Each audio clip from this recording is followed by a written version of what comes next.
Hear my stomach growling? You start off by introducing yourself. Okay, hi, my name's Michelle Elkin.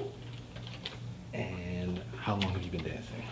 I have been dancing for many years. I'm not giving away my how many years because they'll tell you how old I am. But I started dancing when I was 2 years old. I was in the movie musical Annie, the film Annie, as a dancer. That was my first professional experience that gave me the wonderful dance bug and want to continue a professional career in dance.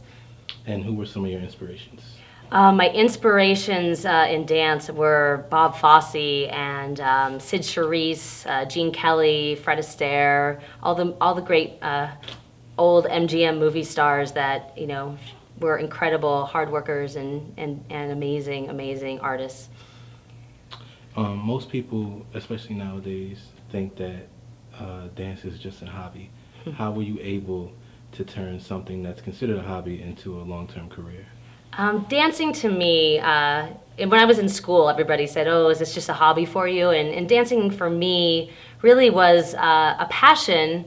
And I was looking around at the time with all my mentors, the choreographers that were already working in film and TV and on Broadway, and I was seeing what they were doing, and I realized that just like Kobe Bryant with basketball or any sports athlete that is at the top of their game, it was really important that you trained hard for your craft and that you had to work harder than anybody else was willing to work in order to achieve your dream. And I was determined when I started seeing all these people doing the things I wanted to do, I was determined that that was going to be my goal, and I have continued that up till even today.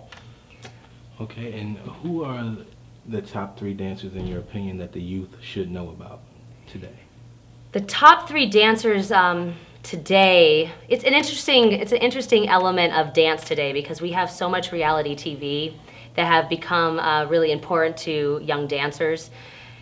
I don't know that there are dance stars today. To me, the dance stars of, again, I'll repeat, of like Bob Fosse and Mikhail Baryshnikov in the ballet world and Sid Charisse and all the history, Jack Cole and all the history of dance is what still continues to move dance today for the young artists. And that's what I really emphasize when I'm teaching. And these young dancers, I'm really encouraging to watch YouTube clips of old dance footage and Nicholas Brothers and Tap and all that stuff. Gregory Hines, I can name 100 million. But in terms of today, it's a different world. It's not quite the same as it used to be in terms of stars, in that way, in my opinion. And what advice would you give the youth aspiring to be in the dance industry, and how do you feel about them trying to unionize it, today? Dancers today, it's really important to stay in class. That's the most important piece of information I would give a young dancer. No matter how much you work, anybody can do 1 job, 2 jobs, even work for 2 to 5 years in the industry. If you have strong determination. But it's, to me, 20, 30, 40 years from now, do you still have a career? Are you still able to rejuvenate and grow as an artist and reinvent yourself so that you can continue to work, many years in your craft? And that's what I really would say to young dancers. Stay in class, keep educating yourself.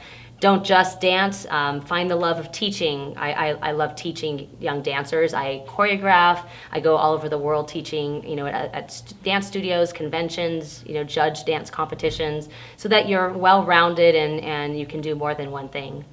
Okay, this is kind of like a 2-on-1 question.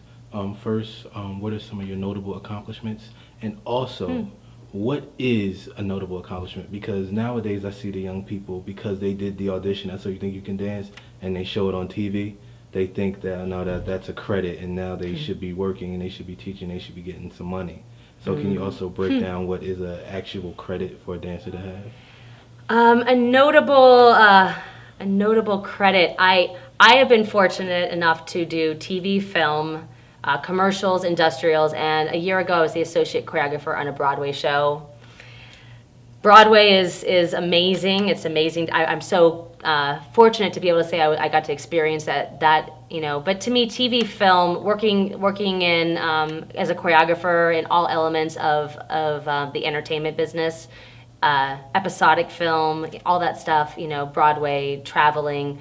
it's a really important thing to set your goals to. These little quick jobs, reality TV has definitely brought dance to the forefront. It's a positive thing from that standpoint. It also can create a situation where young dancers feel like they're ready to take on the world, and it's not always there for them yet. And so I encourage them even to go back to class and keep training. And it's the relationships you make and how your work ethic is. It's not just about one show here, one show there. It's really about building your foundation for the future. And finally, what would you like your legacy to be?